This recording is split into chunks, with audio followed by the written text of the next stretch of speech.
as we seek for fairness and balance and cure, and as we grace and honor each soul that's entrusted itself to be part of our lives, and our own soul has entrusted itself to be embodied. Here in this eclipse corridor, there's a way that we can rest our hope.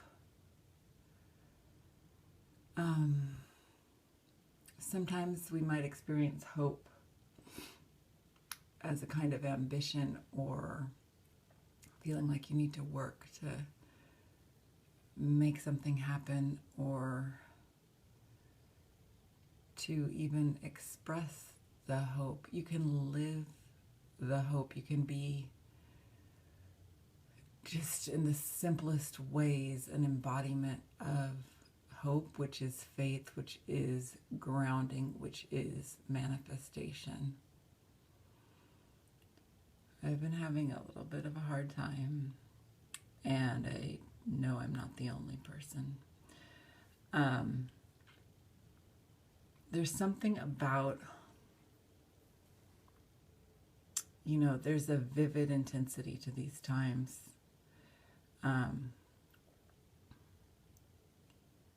And it can be confusing and disorienting and scary, and you may feel, oh my goodness, I have to be at the top of my game all the time to make this leap of faith into this new world.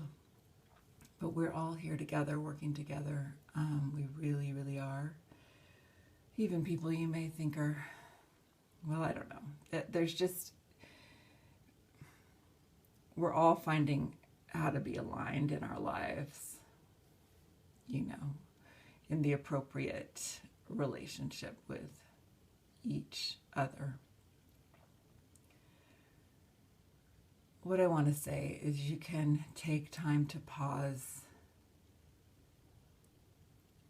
and to acknowledge your own interior world, as verabels.clair said this morning, or within the last 12 hours on YouTube.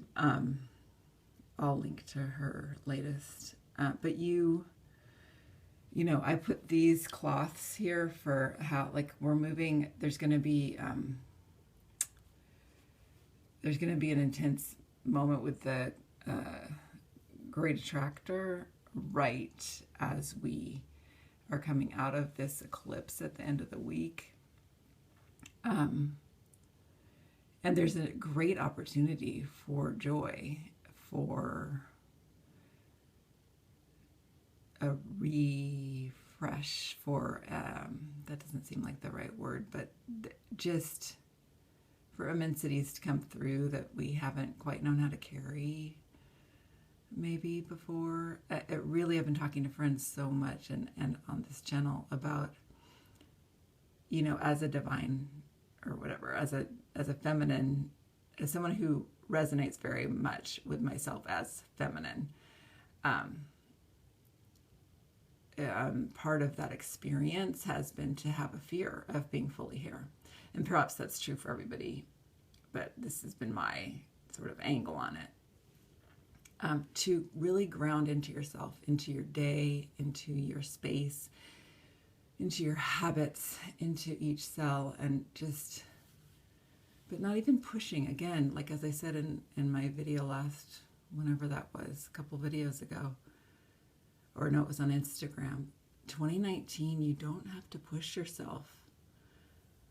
Lorna Bevan had something, I think it was a quote even from Martha Beck maybe, or something, but on one of her Here in the Moon astrology posts recently on Facebook. If it helps, think of yourself as being moved, not as moving, but as being moved. I mean, it's all part of the dance, right? This eclipse corridor we're in. How are we being carried through this bridging of narratives, of timelines, of possibilities, of structures, of really how we're going to live on this planet, how we are going to express ourselves as part of this planet. Anyway, it's all feeling like I was going to do one for all 12 signs on Instagram, and it just felt I don't know. And then at first I wasn't going to share this reading as it came out because it felt kind of private too. But this, in the interior bridge of this eclipse corridor and all the various other things that are going on that I was going to speak about, but I'm just going to say that as the divine feminine comes fully into her power and helps to resurrect the divine masculine in his true innocence of form, all of us, each of us in our innocence and in our sovereignty and in our mastery and in our, all of everything. All of us whole, made whole.